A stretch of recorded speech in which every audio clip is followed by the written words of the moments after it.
an honor for me to be a keynote speaker here, and it's unfortunate that I won't be able to use my PowerPoint to help you to follow my argument today, but I hope you will bear with me anyway. We, the participants to this conference, I was told, are approximately 2,800. And some of us may be here for the first time, and they are from Europe and behind. Everybody comes with his own reason, making own work known to others, and hearing about others' people's work. For some, it may be the first time, as I said, and they might even feel at odd at times within this community.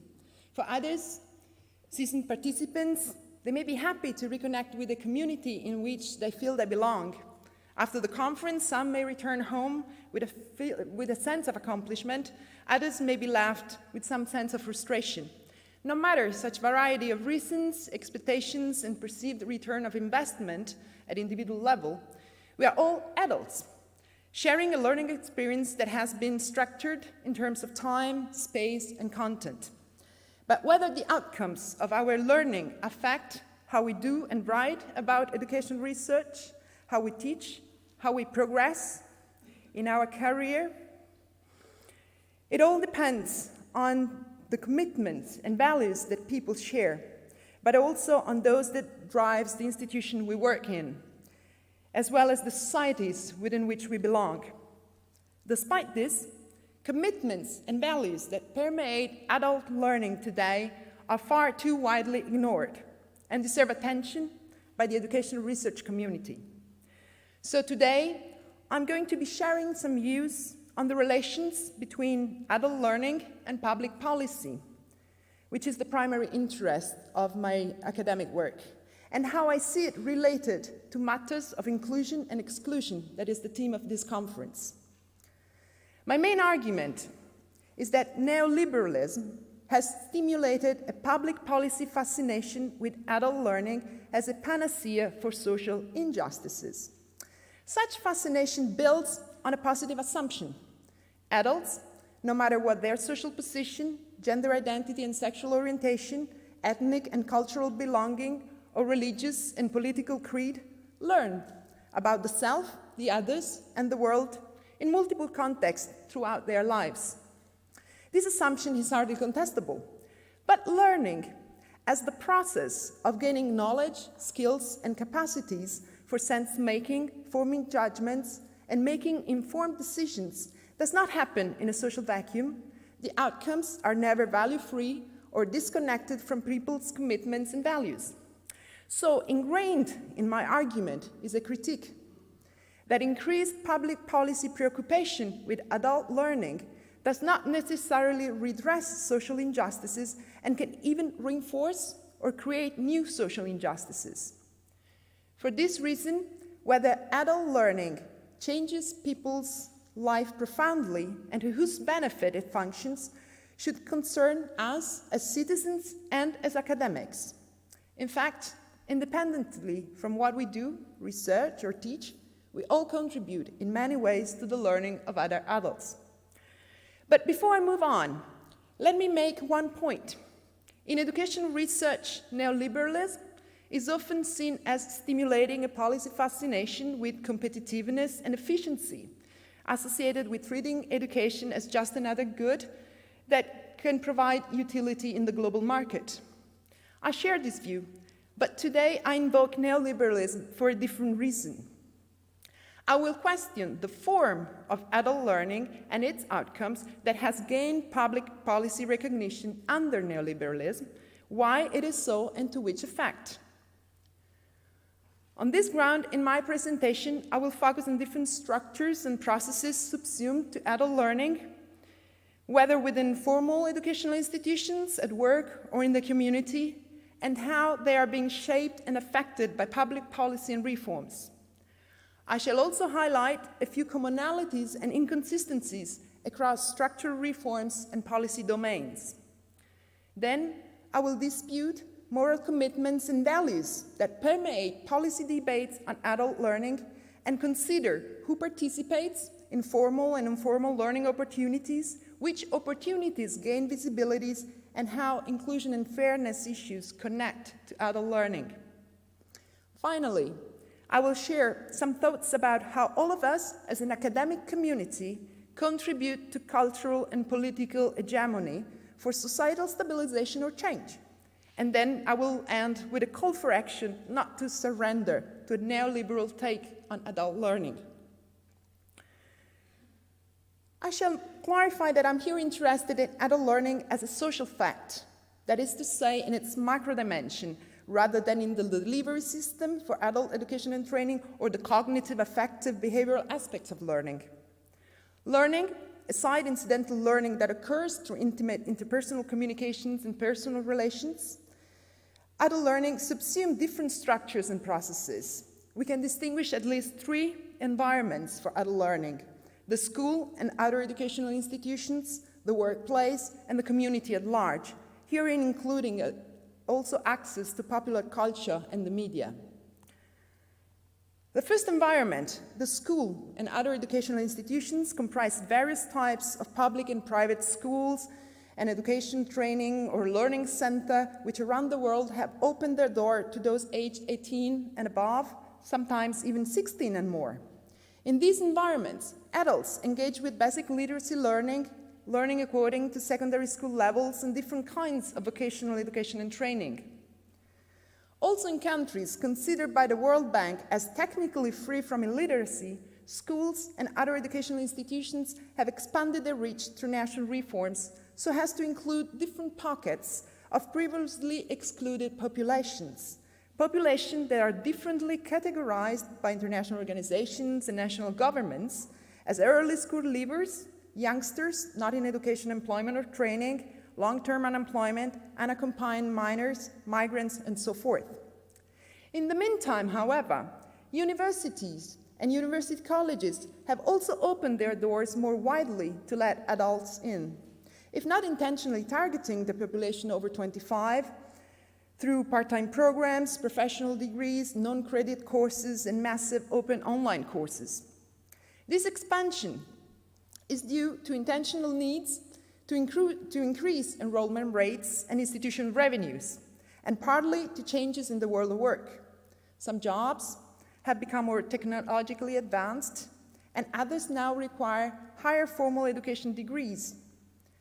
So more adults can be counted today among non-traditional students that enroll at higher education institutions.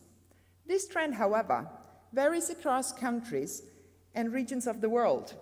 For instance, while in the US, the recovery from the 2009 recession has been accompanied by an increase of adults aged 50 and over enrolling in community colleges.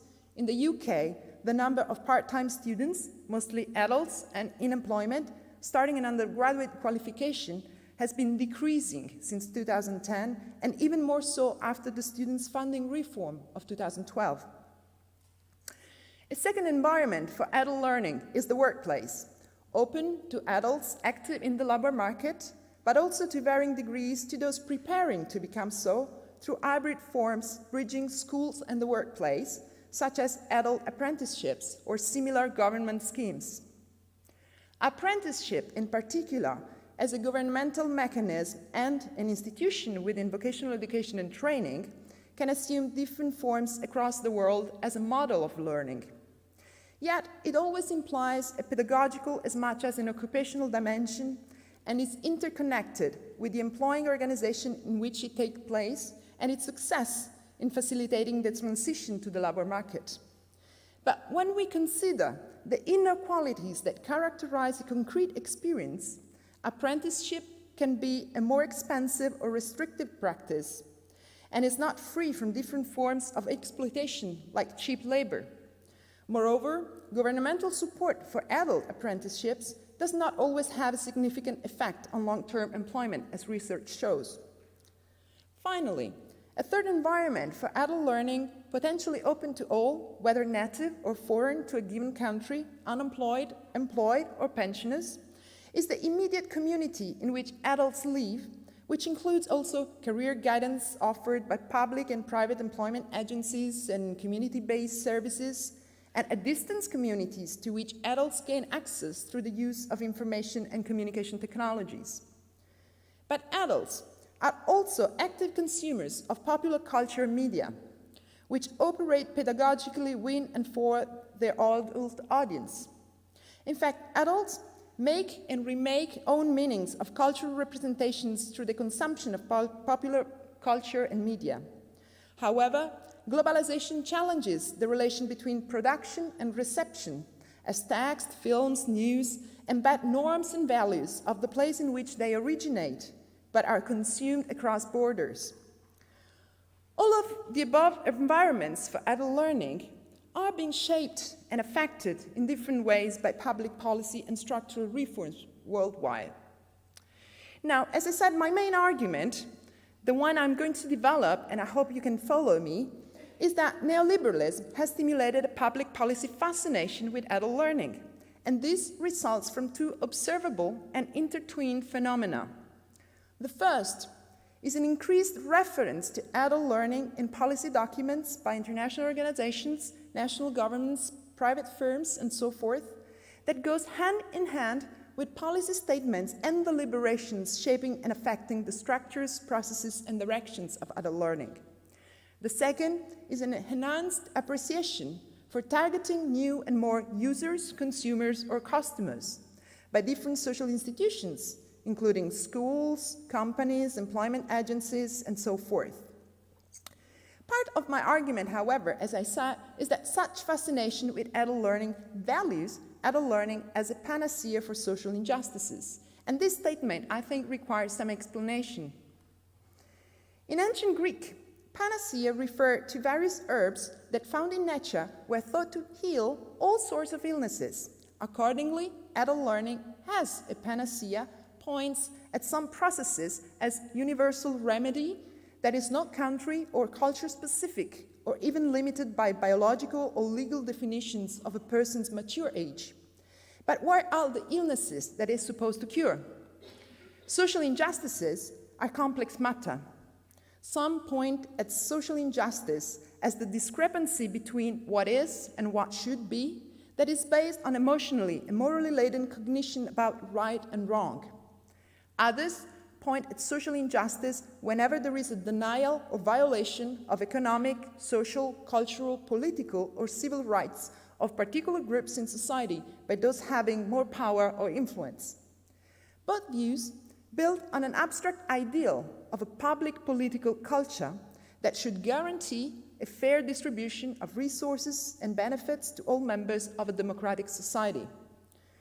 Justice as fairness, however, implies the quality of rights and of opportunities, hence unequal social and economic treatments are fair only if they are to increase the benefits of the least privileged in society. Now, in educational debates, a fair redistribution of resources is at times opposed to issues of recognition of cultural diversity. But this is a false antithesis, as redistribution and recognition are both needed for social justice. So having clarified somehow the main core, or my main argument, let me expound its foundation through consideration of public policy and structural reforms that have impinged on the structures, processes, and directions of adult learning. Examinations, for example, of higher education reforms in and outside Europe point at different forms of domestic adaptation of the Bologna process, at the enhancement of university autonomy, at the promotion of competition, which produce new forms of inequalities worldwide.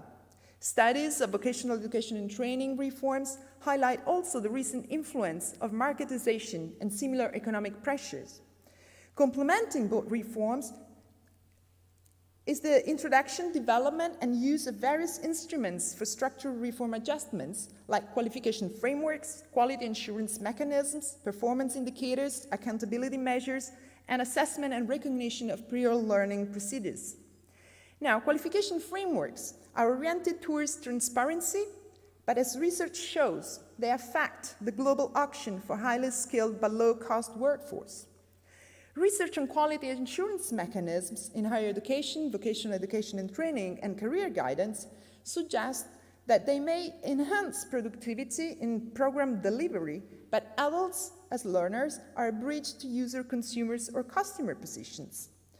This focuses attention on output measures such as students' progression and completion rates and graduates or users' employment rates. Finally, assessment and recognition of prior learning procedures were introduced, at least in Europe, with the double aim of increasing both educational levels and employment rates.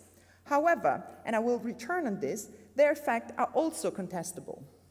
But perhaps it is less obvious that structures, processes, and directions of adult learning have been reshaped also by the wave of labor market reforms that are in the aftermath of the 2009 crisis. Although concerned with employment protection, unemployment benefits, and the intensity of active labor market policies, these reforms affect the environment for adult learning in and outside the workplace. Two more public policy processes have accompanied these structural reforms in recent years. In Europe, the establishment of the European semester, and worldwide, the OECD skills strategy. Since 2011, the European semester ensures fiscal responsibility among EU countries towards the Union's Stability and Growth Pact. Accordingly, all countries' macroeconomic policies are put under scrutiny and country-specific recommendations are issued every year. As evidenced by a recent study, since 2011, there has been an increase in the number of countries receiving recommendations related to general education, but also to skills and lifelong learning that are predominantly influenced by economic issues. In 2016, as the report shows, the typical recommendation links education, skills shortage, and the labor market. But specific recommendations on vocational education and training, apprenticeship systems, and adult learning were offered every year to a number of countries, between 7 to 22 countries, between 2011 and 2016, and in some countries repeatedly year after year. When it comes to the OECD skills strategy, it's a framework adopted by the OECD to support countries in building more effective national skills strategies. This is done in close cooperation with inter-ministerial groups of government officials that are responsible for education, employment, and economic development.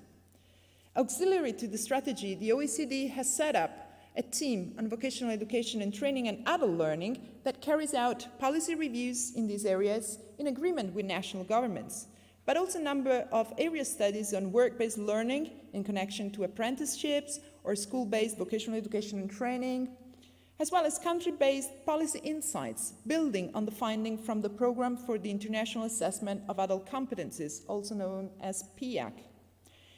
Finally, new migration dynamics and expanded migration flows towards nations that have been traditionally senders rather than the receiver, and Italy here is a good example, have also triggered different political responses by national governments. These include the introduction of citizenship testing that impinges on language learning among adult migrants and on language testing as new gatekeeping devices. Now, a number of commonalities can be identified across the above-mentioned reforms and policy domains. The first is that there is a growing perception of vulnerability among individuals and groups that today showcase a higher propensity to be at risk of not finding or of losing a job, and to be exposed to reduced likelihood of reaching outcomes or achievements that are positively perceived within a national, European, or international society. Such a perception produces new political categorizations of adults into various target groups, which frame adults' access to learning environments and opportunities. But the second commonality is that there is a mounting anxiety about the world of work and its performance and productivity. Such anxiety justifies an increased centrality of skills, reconfiguring the links between education, adult learning, and the needs of the market. Both commonalities are somehow consistent with the view of the Council of the European Union that in its 2011 resolution recognized adult learning as a vital component of lifelong learning and suggests that its policy should move towards a learning outcome approach centered on the autonomous learner. Interestingly, though, the UNESCO recommendation from 2015 invest adult learning and education with a more all-embracing aim to promote adults' personal and professional development, their active engagement with their societies, communities, and environments, and also to alleviate poverty, improve well-being, and promote sustainable and inclusive economic growth.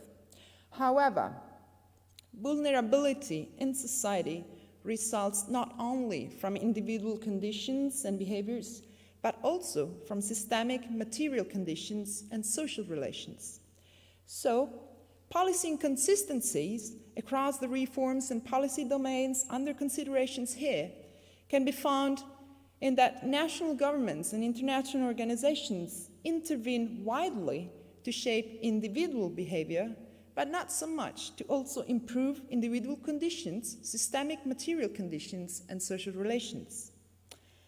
As a result, even in more traditional adult education environments, recent reforms now encourage in adult learners the desire to mobilize one's will formation so that it adapts to the prevailing societal situation. This has contributed through policy as well as reformed educational practices to what colleagues call the production of a neoliberal subjectivity.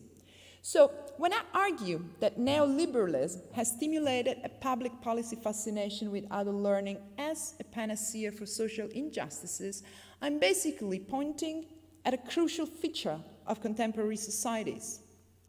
International organizations, national governments, and private firms identify discrepancies between what is and what should be in terms of the economic development of a country or of a productive sector. Such discrepancies are based on morally laden views about right and wrong in people's resources, capabilities, and conduct. But these morally laden views, I claim, take no account of at least three key aspects of social injustices. The first is that in neoliberal democracies, there are systemic failures in the distribution of resources among different groups and people in society. The second is that life is more than a set of commercial relations, and people's capability should consist of their real opportunity to do and be what they, not others, have reason to value. And third, that people's conduct builds on moral commitments and values as much as on technical and even soft knowledge and know-how. So now that I have clarified my main argument, let me dispute the moral commitment and values that permeate adult learning in neoliberal times. Disputing them requires putting under scrutiny the assumptions that permeate contemporary policy debates on adult learning and lie behind views of what is right and wrong. So for instance, on which assumptions are policy priorities identified or public and private resources allocated, but also on which assumption is the impact on adult learning measured and assessed? Richard Bagnall and Stephen Oach contend that such morally laden debates are grounded over time and across locales on different competing epistemologies. Each epistemology builds on some assumptions about what is central in the act of knowing. Hence, it subsumes specific views of the way new knowledge is produced and used and the kind of adult learning it involves. This, in turn, determines both policy deliberations and practical approaches to adult learning. On this ground, they describe the current cultural environment for adult learning as driven by an instrumental epistemology that builds on a substantive appreciation of knowledge as effective action, but also on specific understanding of what effective action means. As a consequence, values that are instrumental to achieving viable individual competitive advantage replace shared values of what is right and wrong based on religious and secular traditions that are often formed through informal and incommensurable sources of adult learning. Thus far, in arguing that neoliberalism has stimulated a public policy fascination with adult learning, and that this values adult learning as a panacea for social injustices. But on this ground, I've started to dispute somehow the moral commitment and values that permeate it. Now, to move ahead with my argument, let's assume that social justice, so the idea of mitigating the discrepancy between what is and what should be, is one of the ends of public policy. Then we can question how this affects when public policies see adult learning as a means to achieve this goal. We can question issues of participation, recognition, and inclusion and fairness to see if this goal of social justice is reached. So first, we could question who participates in the different environments of adult learning. Now, since the mid-90s, international organizations and national governments have devoted enormous resources and attention to large-scale surveys in order to gather reliable and comparable descriptors and measures on adult learning's feature. Now, there's a lot of controversies that surround such efforts in terms of what they measure, how the knowledge they produce is used, and to whose benefit. Yet, these large-scale surveys do generate some insight into relative participation rates among adults in different forms of organized learning. Available analysis on the extent of participation across the 17 European countries, as well as United States, Canada, Korea, and Japan, highlights that in 2012, more than 1 out of 3 adults aged 16 to 65 participated in employer-supported forms of organized learning, including learning opportunities leading to formal qualifications. Comparing such results with those that we have from the mid-90s, the analysis point at an annualized growth in participation rates in all such countries. But increased participation rates were recorded specifically on those countries that didn't have very high rates of participation in the mid-90s. Yet, if we scratch behind the surface of these data, these somehow are consistent with various in-depth analysis of the patterns of participation in adult learning that, drawing on different comparable measures, point at the typical adult learner, which is in his young age, has high educational attainments, is more often in employment, and more often very in high-skilled positions or occupations. So when we look instead at life course analysis, this de facto depicts a Matthew effect of either cumulative advantages or cumulative disadvantages, and an overall growing of inequalities over the lifespan. Now, we can also question what kind of people and what kind of environment for adult learning and what kind of learning outcomes gain recognition in these large-scale surveys. Obviously, different surveys employ different definitions and put different parameters on adults, populations, and type of learning to be included in each survey.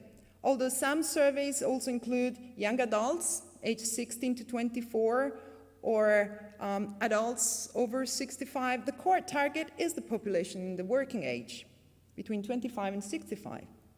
As for the type of learning opportunities that are considered, all these surveys include learning opportunities that leads to formal qualification and other form of organized learning. When it comes to learning outcomes, those that gain recognitions are primarily numeracy and literacy skills, but in standardized forms that ignore cultural variations.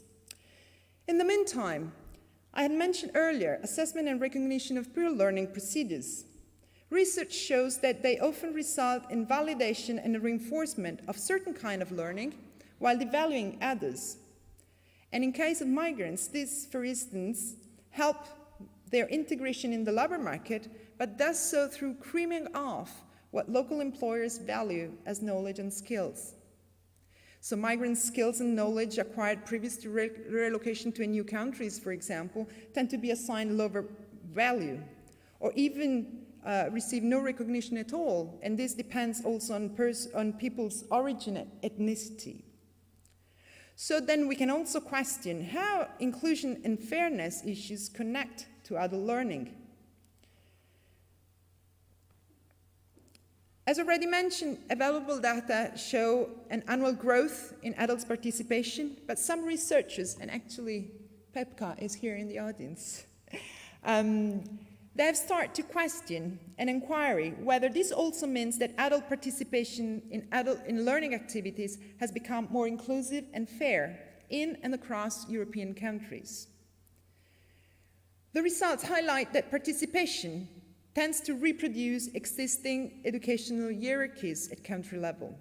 However, there are also some variations across countries in terms of underrepresentation of lower educated and overrepresentation of highly educated adults. So for instance, between 2007 and 2011, some countries with not very high overall participation rates have nevertheless achieved better inclusion and fairness than countries with very high overall participation rates. The analysis also suggests that formal learning opportunities, at least higher education opportunities, have become more inclusive in a number of countries. But only half of the countries considered have improved in terms of the inclusion of lower educated adults.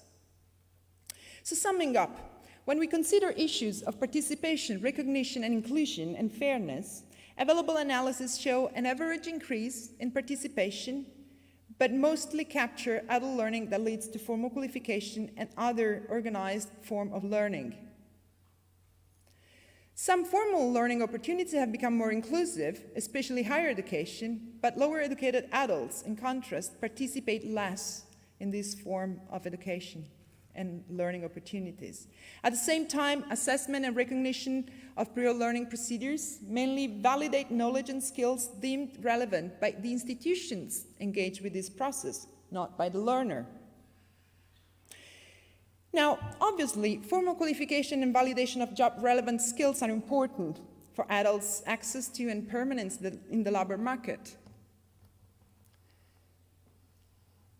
But less organized learning that takes place in and across learning environments and the outcomes of that kind of learning are equally important for mitigating social injustices. Yet these gain no recognition and remain invisible in large-scale surveys. Such formal learning and their outcome include, for instance, the everyday mimetic learning that occurs at work as work progress, and through which adults become capable of accommodating between inter and intra-psychological processes, hence connecting the personal, the social, and the natural sources of experience through their unique life histories. What remains invisible is collective political learning through which adults associate their working and citizenship experience to knowledge and critical concepts of the social world they inhabit. What remains invisible is reflexive learning through which adults reconnect with their own unconscious processes of knowing and with natural material and social environments. What remains invisible is transformative learning that comes with the unfolding of complex and fluid identities through which adults' identities are constantly renegotiated due to cultural clashes, physical displacement, not least among adults whose physical appearance do not match their gender expression. So, ingrained in my argument is this critique that an improved public policy concern with influencing the structure, processes, and directions of adult learning, and which builds on simplistic understandings about the world of work, does not necessarily reduce, but rather at times reinforce or create new forms of social injustices. On this ground, moving towards a conclusion, let me make reference to Gramsci's conception of cultural hegemony as the matching aspect of political hegemony, as they capture both the inherently political nature of adult learning and its cultural function.